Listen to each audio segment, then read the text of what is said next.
Кой може да се съмнява в това?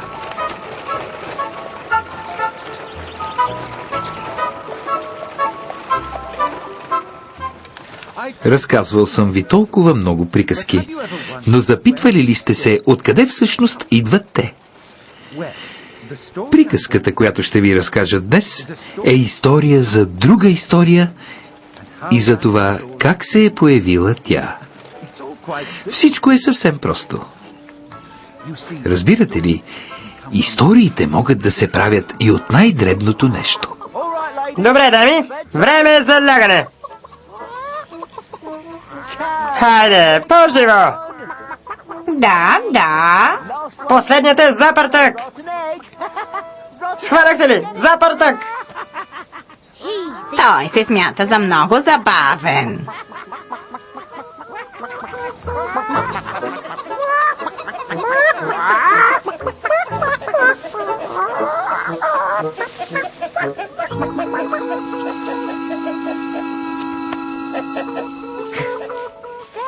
Ето, още едно падна.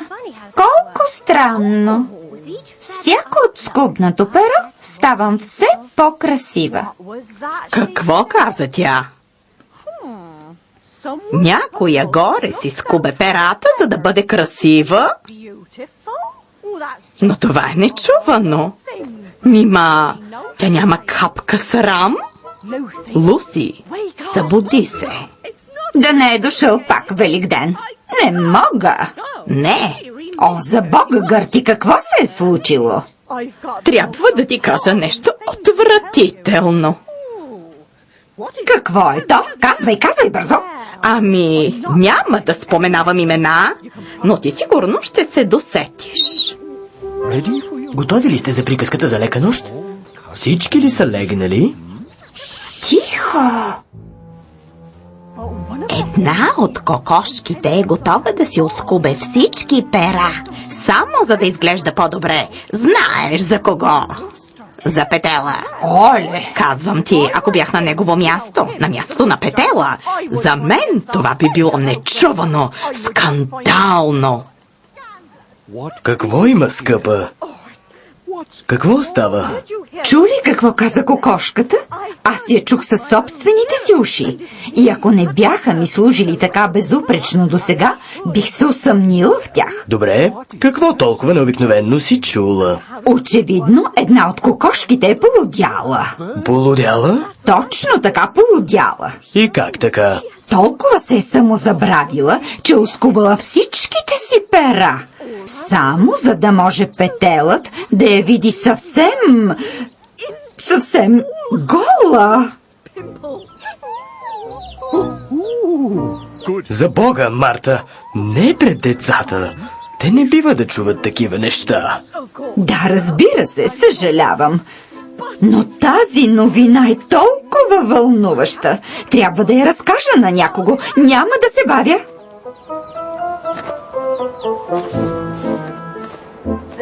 Това е толкова удивителна история. Да, знам.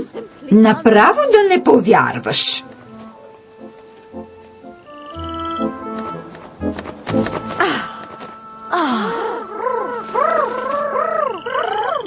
Чакайте, спокойно. Няма да ви ядем. Чухте ли? Чухте ли? Някаква побесняла кокошка съвсем е полудяла и е оскубала всичките си пера. Само за да покаже пъпчивото си тяло на Петела. И сега ще замръзне от студ. Ако вече не е замръзнала. Замръзнала кокошка? Къде? Къде? Ето там, в съседната ферма. Все едно с очите си я видях. Почти е неприлично да разказваме. Но се чувстваме задължени да я предадем. Като предупреждение към останалите. О, да, наистина.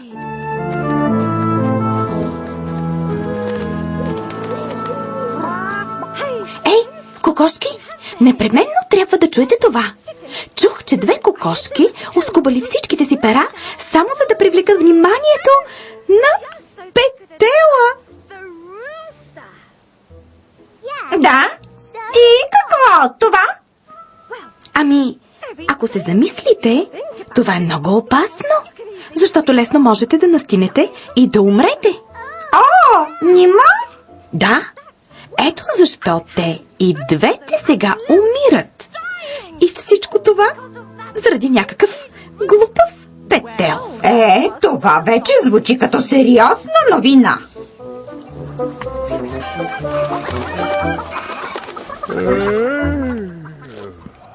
И всичко това само защото Петелът им казал да си оскубят всичките пера.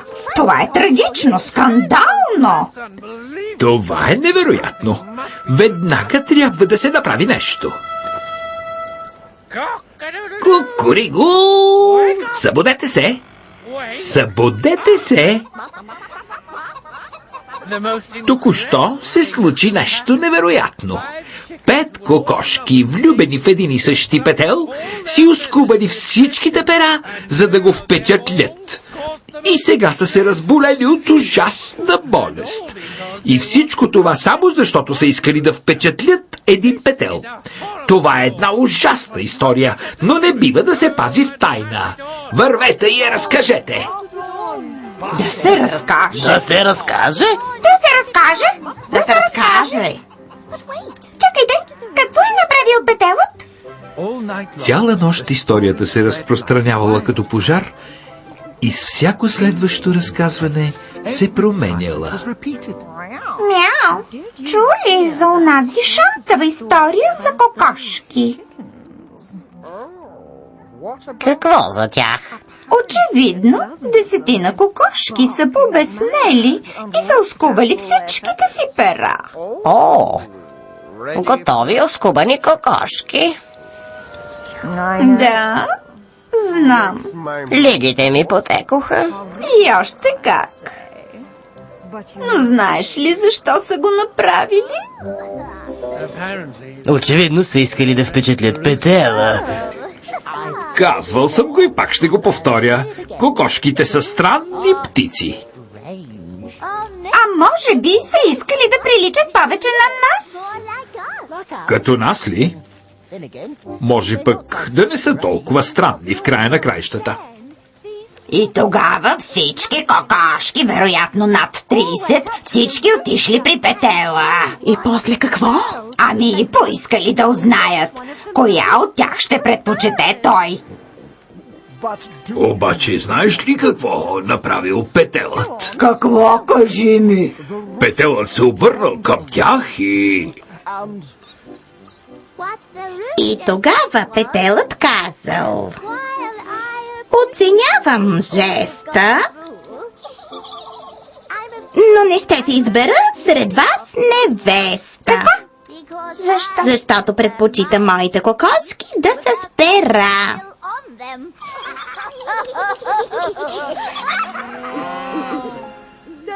И тогава какво направили кокошките?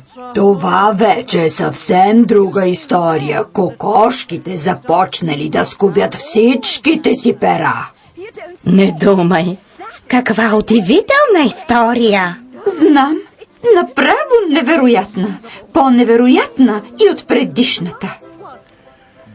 Но докъдето и да стигне една история, тя винаги се връща там, откъдето е започнала. Кокошко, събуди се!